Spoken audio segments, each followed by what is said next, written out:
Pride and Prejudice by Jane Austen, chapters 1 to 3, read by Chris Gorringe. Chapter 1. It is a truth universally acknowledged that a single man in possession of a good fortune must be in want of a wife. However little known the feelings or views of such a man may be on his first entering a neighbourhood, this truth is so well fixed in the minds of the surrounding families that he is considered the rightful property of some one or other of their daughters. "My dear Mr. Bennet," said his lady to him one day, "have you heard that Netherfield Park is let at last?" Mr. Bennet replied that he had not. "But it is," returned she, "for Mrs. Long has just been here, and she told me all about it." Mr. Bennet made no answer. "Do you not want to know who has taken it?" cried his wife impatiently. "You want to tell me, and I have no objection to hearing it." This was invitation enough. "Why, my dear, you must know. Mrs. Long says that Netherfield is taken by a young man of large fortune from the north of England, that he came down on Monday in a chaise and four to see the place, and was so much delighted with it that he agreed with Mr. Morris immediately that he is to take possession before Michaelmas, and some of his servants are to be in the house by the end of the week." "What is his name?" "Bingley." "Is he married or single?" "Oh, single, my dear, to be sure. A single man of large fortune, 4,000 or 5,000 a year. What a fine thing for our girls!" "How so? How can it affect them?" "My dear Mr. Bennet," replied his wife, "how can you be so tiresome? You must know that I am thinking of his marrying one of them." "Is that his design in settling here?" "Design? Nonsense! How can you talk so? But it is very likely that he may fall in love with one of them, and therefore you must visit him as soon as he comes." "I see no occasion for that. You and the girls may go, or you may send them by themselves, which perhaps will be still better; for as you are as handsome as any of them, Mr. Bingley might like you the best of the party." "My dear, you flatter me. I certainly have had my share of beauty, but I do not pretend to be anything extraordinary now. When a woman has 5 grown-up daughters, she ought to give over thinking of her own beauty. In such cases a woman has not often much beauty to think of. But, my dear, you must indeed go and see Mr. Bingley when he comes into the neighbourhood. It is more than I engage for, I assure you. But consider your daughters. Only think what an establishment it would be for one of them. Sir William and Lady Lucas are determined to go, merely on that account, for in general, you know, they visit no newcomers. Indeed, you must go, for it will be impossible for us to visit him if you do not." "You are over-scrupulous, surely. I dare say Mr. Bingley will be very glad to see you, and I will send him a few lines by you to assure him of my hearty consent to his marrying whichever he chooses of the girls, though I must throw in a good word for my little Lizzie." "I desire you will do no such thing. Lizzie is not a bit better than the others. I'm sure she is not half so handsome as Jane, nor half so good-humoured as Lydia. But you are always giving her the preference." "They have none of them much to recommend them," replied he. "They are all silly and ignorant like other girls. But Lizzie has something more of quickness than her sisters." "Mr. Bennet, how can you abuse your own children in such a way? You take delight in vexing me. You have no compassion for my poor nerves." "You mistake me, my dear. I have a high respect for your nerves. They are my old friends. I've heard you mention them with consideration these last 20 years at least. Ah, you do not know what I suffer. But I hope you will get over it, and live to see many young men of 4,000 a year come into the neighbourhood. It will be no use to us if 20 such should come, since you will not visit them. Depend upon it, my dear, that when there are 20, I will visit them all."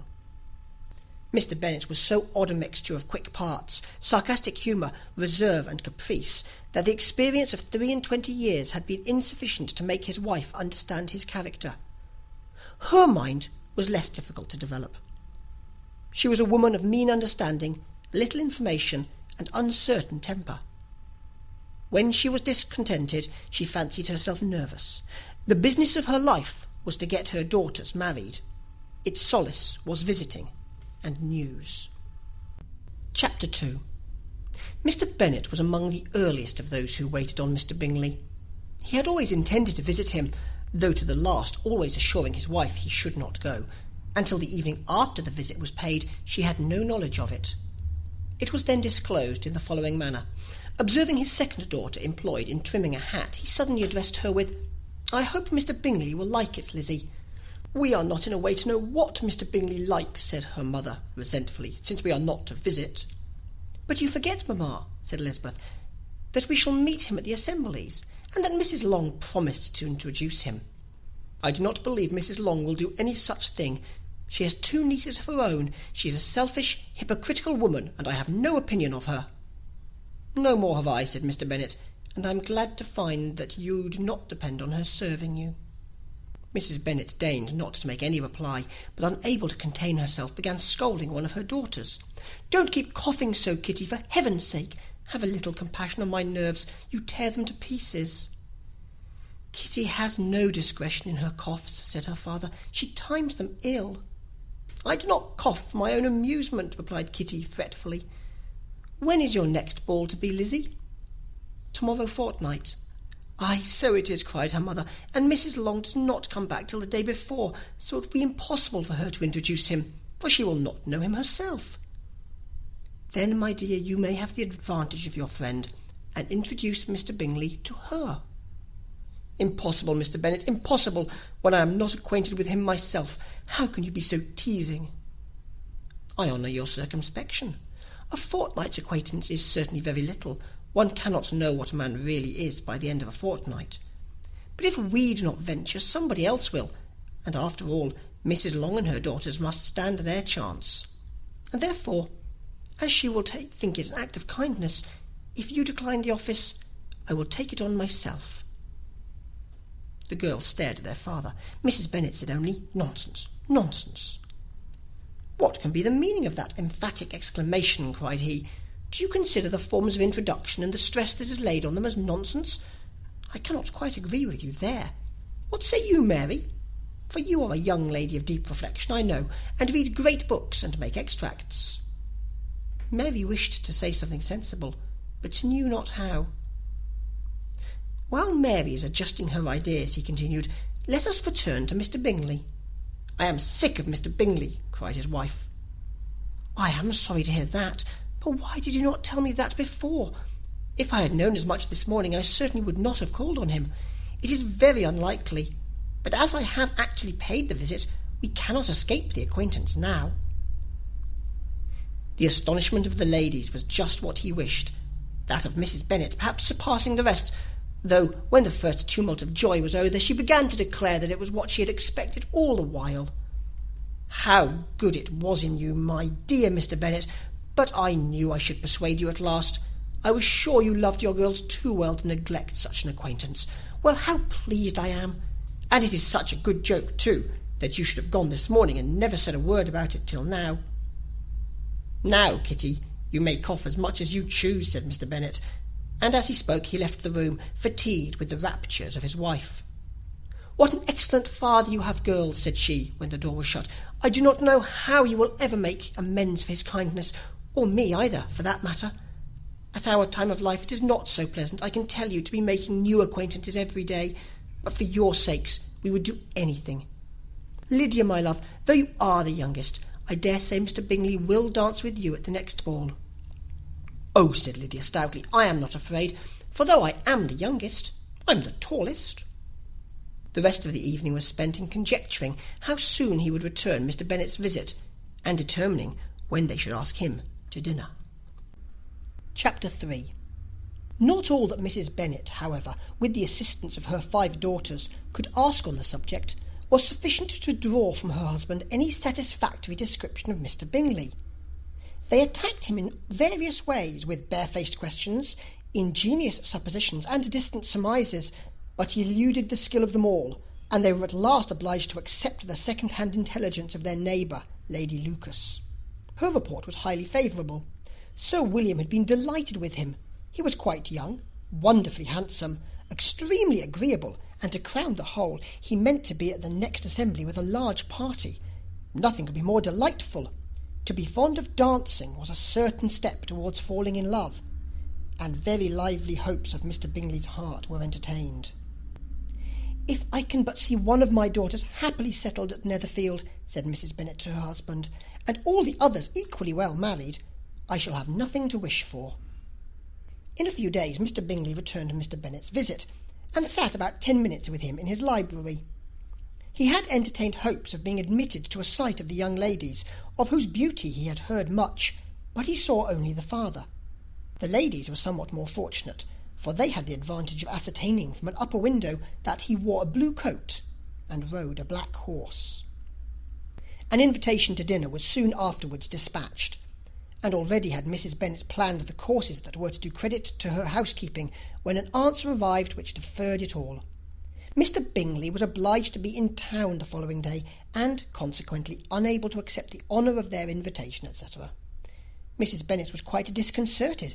She could not imagine what business he could have in town so soon after his arrival in Hertfordshire, and she began to fear that he might be always flying about from one place to another, and never settled at Netherfield, as he ought to be. Lady Lucas quieted her fears a little by stating the idea of his being gone to London only to get a large party for the ball, and a report soon followed that Mr. Bingley was to bring 12 ladies and 7 gentlemen with him to the assembly. The girls grieved over such a number of ladies, but were comforted the day before the ball by hearing that instead of 12 he brought only 6 with him from London, his 5 sisters and a cousin. And when the party entered the assembly room, it consisted of only 5 altogether: Mr. Bingley, his 2 sisters, the husband of the eldest, and another young man. Mr. Bingley was good-looking and gentlemanlike. He had a pleasant countenance and easy, unaffected manners. His sisters were fine women, with an air of decided fashion.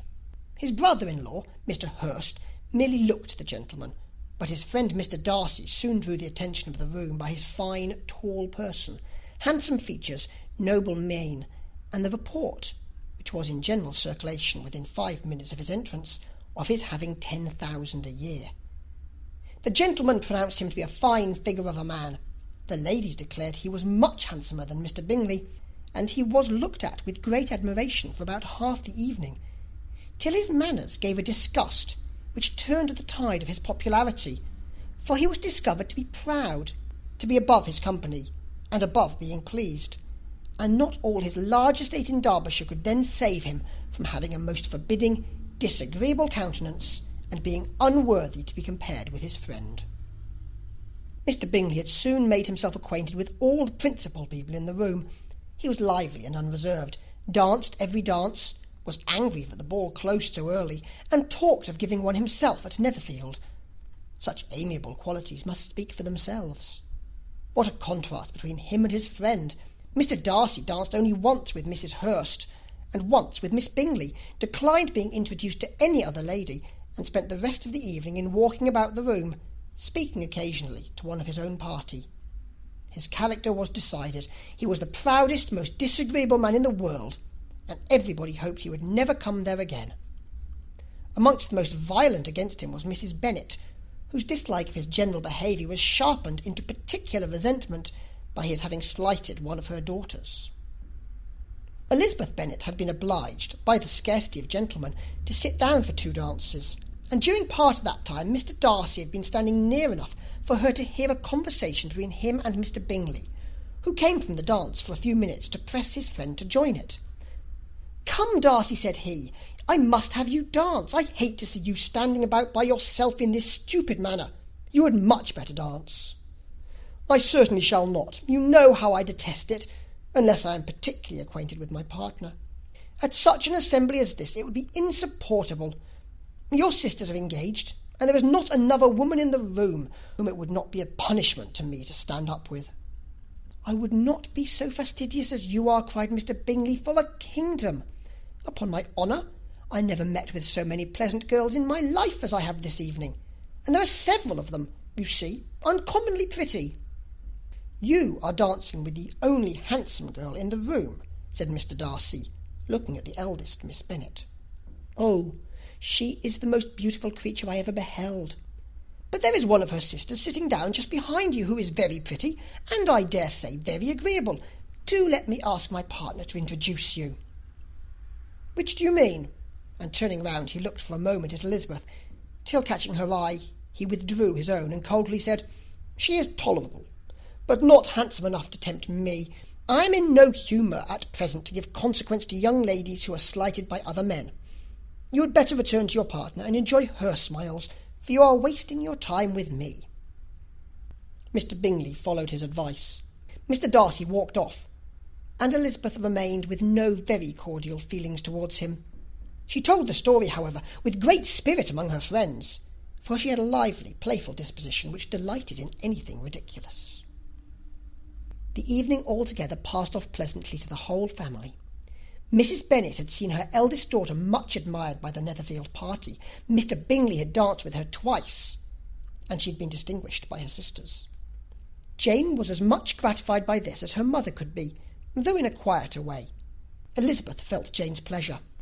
Mary had heard herself mentioned to Miss Bingley as the most accomplished girl in the neighbourhood, and Catherine and Lydia had been fortunate enough never to be without partners, which was all that they had yet learnt to care for at a ball.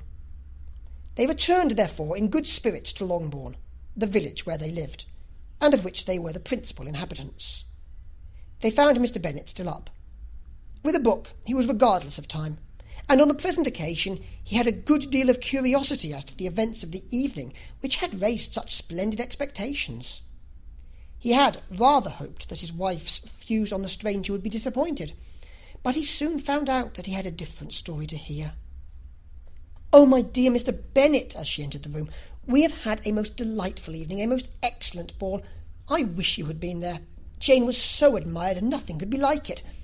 Everybody said how well she looked, and Mr. Bingley thought her quite beautiful, and danced with her twice. Only think of that, my dear. He actually danced with her twice, and she was the only creature in the room that he asked a second time. First of all, he asked Mr. Lucas.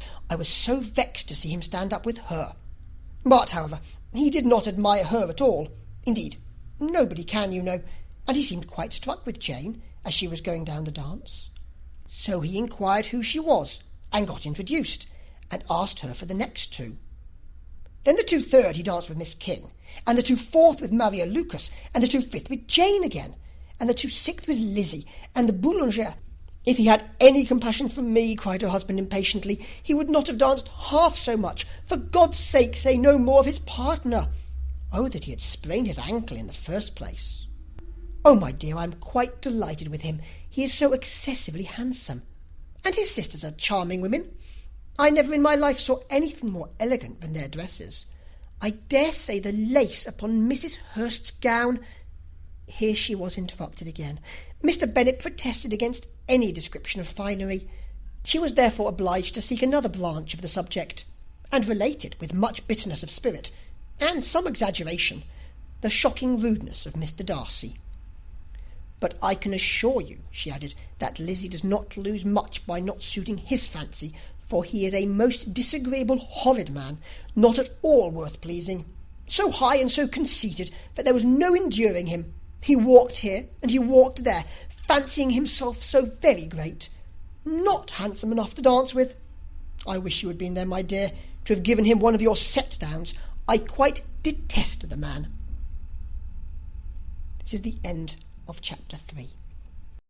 Chapters 4 and 5. Chapter 4.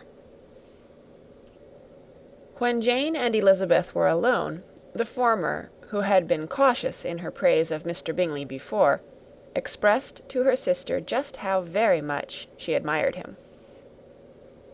"He is just what a young man ought to be," said she, "sensible, good-humoured, lively, and I never saw such happy manners, so much ease, with such perfect good breeding." "He is also handsome," replied Elizabeth, "which a young man ought likewise to be, if he possibly can. His character is thereby complete." "I was very much flattered by his asking me to dance a second time. I did not expect such a compliment." "Did not you? I did for you. But that is one great difference between us. Compliments always take you by surprise, and me never." "What could be more natural than his asking you again? He could not help seeing that you were about 5 times as pretty as every other woman in the room. No thanks to his gallantry for that. Well, he certainly is very agreeable, and I give you leave to like him. You have liked many a stupider person." "Dear Lizzy!" "Oh, you are a good deal too apt, you know, to like people in general. You never see a fault in anybody. All the world are good and agreeable in your eyes. I never heard you speak ill of a human being in your life." "I would not wish to be hasty in censuring anyone, but I always speak what I think." "I know you do, and it is that which makes the wonder. With your good sense, to be so honestly blind to the follies and nonsense of others. Affectation of candour is common enough, one meets with it everywhere. But to be candid without ostentation or design, to take the good of everybody's character and make it still better, and say nothing of the bad, belongs to you alone. And so you like this man's sisters too, do you? Their manners are not equal to his." "Certainly not, at first, but they are very pleasing women when you converse with them. Miss Bingley is to live with her brother and keep his house, and I am much mistaken if we shall not find a very charming neighbour in her." Elizabeth listened in silence, but was not convinced. Their behaviour at the assembly had not been calculated to please in general, and with more quickness of observation and less pliancy of temper than her sister, and with a judgment too unassailed by any attention to herself, she was very little disposed to approve them. They were in fact very fine ladies, not deficient in good humour when they were pleased, nor in the power of making themselves agreeable when they chose it, but proud and conceited. They were rather handsome, had been educated in one of the first private seminaries in town, had a fortune of 20,000 pounds, were in the habit of spending more than they ought, and of associating with people of rank, and were therefore in every respect entitled to think well of themselves and meanly of others. They were of a respectable family in the north of England, a circumstance more deeply impressed on their memories than that their brother's fortune and their own had been acquired by trade. Mr. Bingley inherited property to the amount of nearly 100,000 pounds from his father, who had intended to purchase an estate, but did not live to do it. Mr. Bingley intended it likewise, and sometimes made choice of his county, but as he was now provided with a good house and the liberty of a manor, it was doubtful to many of those who best knew the easiness of his temper, whether he might not spend the remainder of his days at Netherfield, and leave the next generation to purchase. His sisters were anxious for his having an estate of his own, but though he was now only established as a tenant, Miss Bingley was by no means unwilling to preside at his table, nor was Mrs. Hurst, who had married a man of more fashion than fortune, less disposed to consider his house as her home when it suited her. Mr. Bingley had not been of age 2 years when he was tempted by an accidental recommendation to look at Netherfield House. He did look at it, and into it for half an hour, was pleased with the situation and the principal rooms, satisfied with what the owner said in its praise, and took it immediately. Between him and Darcy there was a very steady friendship, in spite of great opposition of character. Bingley was endeared to Darcy by the easiness, openness, and ductility of his temper, though no disposition could offer a greater contrast to his own, and though with his own he never appeared dissatisfied. On the strength of Darcy's regard, Bingley had the firmest reliance, and of his judgment the highest opinion. In understanding, Darcy was the superior. Bingley was by no means deficient, but Darcy was clever. He was at the same time haughty, reserved, and fastidious, and his manners, though well bred, were not inviting. In that respect his friend had greatly the advantage. Bingley was sure of being liked wherever he appeared. Darcy was continually giving offence. The manner in which they spoke of the Meryton assembly was sufficiently characteristic. Bingley had never met with more pleasant people or prettier girls in his life. Everybody had been most kind and attentive to him, There had been no formality, no stiffness. He had soon felt acquainted with all the room, and as to Miss Bennet, he could not conceive an angel more beautiful. Darcy, on the contrary, had seen a collection of people in whom there was little beauty and no fashion, for none of whom he felt the smallest interest, and from none received either attention or pleasure. Miss Bennet he acknowledged to be pretty, but she smiled too much. Mrs. Hurst and her sister allowed it to be so, but still they admired her, and liked her, and pronounced her to be a sweet girl, and one whom they would not object to know more of. Miss Bennet was therefore established as a sweet girl, and their brother felt authorized by such commendation to think of her as he chose. End of chapter 4. Chapter 5. Within a short walk of Longbourn lived a family with whom the Bennets were particularly intimate. Sir William Lucas had been formerly in trade in Meryton, where he had made a tolerable fortune, and risen to the honour of knighthood by an address to the king during his mayoralty. The distinction had perhaps been felt too strongly. It had given him a disgust to his business, and to his residence in a small market town, and, in quitting them both, he had removed with his family to a house about a mile from Meryton, denominated from that period Lucas Lodge, where he could think with pleasure of his own importance, and, unshackled by business, occupy himself solely in being civil to all the world. For, though elated by his rank, it did not render him supercilious. On the contrary, he was all attention to everybody. By nature inoffensive, friendly, and obliging, his presentation at St. James's had made him courteous. Lady Lucas was a very good kind of woman, not too clever to be a valuable neighbour to Mrs. Bennet. They had several children. The eldest of them, a sensible, intelligent young woman, about 27, was Elizabeth's intimate friend. That the Miss Lucases and the Miss Bennets should meet to talk over a ball was absolutely necessary, and the morning after the assembly brought the former to Longbourn to hear and to communicate. "You began the evening well, Charlotte," said Mrs. Bennet with civil self-command to Miss Lucas. "You were Mr. Bingley's first choice." "Yes, but he seemed to like his second better."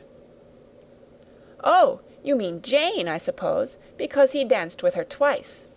To be sure, that did seem as if he admired her. Indeed, I rather believe he did. I heard something about it, but I hardly know what. Something about Mr. Robinson." "Perhaps you mean what I overheard between him and Mr. Robinson. Did not I mention it to you?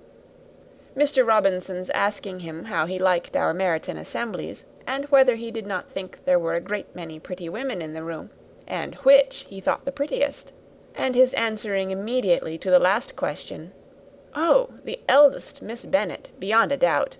There cannot be two opinions on that point.'" "Upon my word! Well, that is very decided indeed. That does seem as if... But, however, it may all come to nothing, you know." "My overhearings were more to the purpose than yours, Eliza," said Charlotte. "Mr. Darcy is not so well worth listening to as his friend, is he? Poor Eliza! To be only just tolerable. I beg you would not put it into Lizzie's head to be vexed by his ill treatment, for he is such a disagreeable man that it would be quite a misfortune to be liked by him. Mrs. Long told me last night that he sat close to her for half an hour, without once opening his lips." "Are you quite sure, ma'am? Is not there a little mistake?" said Jane. "I certainly saw Mr. Darcy speaking to her." "Aye, because she asked him at last how he liked Netherfield, and he could not help answering her, but she said he seemed quite angry at being spoke to." "Miss Bingley told me," said Jane, "that he never speaks much, unless among his intimate acquaintances. With them he is remarkably agreeable."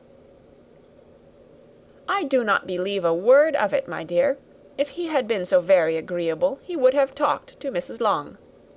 But I can guess how it was.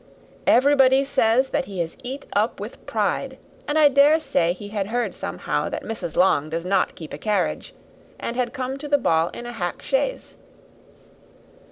I do not mind his not talking to Mrs. Long, said Miss Lucas, but I wish he had danced with Eliza. Another time, Lizzy, said her mother, I would not dance with him, if I were you. I believe, ma'am, I may safely promise you never to dance with him. His pride, said Miss Lucas, does not offend me so much as pride often does, because there is an excuse for it. One cannot wonder that so very fine a young man, with family, fortune, everything in his favour, should think highly of himself. If I may so express it, he has a right to be proud. That is very true, replied Elizabeth, and I could easily forgive his pride, if he had not mortified mine. Pride, observed Mary, who piqued herself upon the solidity of her reflections, is a very common failing, I believe. By all that I have ever read, I am convinced that it is very common indeed, that human nature is particularly prone to it, and that there are very few of us who do not cherish a feeling of self-complacency on the score of some quality or other, real or imaginary. Vanity and pride are different things, though the words are often used synonymously. A person may be proud without being vain. Pride relates more to our opinion of ourselves, vanity to what we would have others think of us. If I were as rich as Mr. Darcy, cried a young Lucas, who came with his sisters, I should not care how proud I was. I would keep a pack of foxhounds, and drink a bottle of wine a day. Then you would drink a great deal more than you ought, said Mrs. Bennet, and if I were to see you at it, I should take away your bottle directly. The boy protested that she should not. She continued to declare that she would, and the argument ended only with the visit. End of chapter 5. Recorded on November 6th, 2005, in Oceanside, California.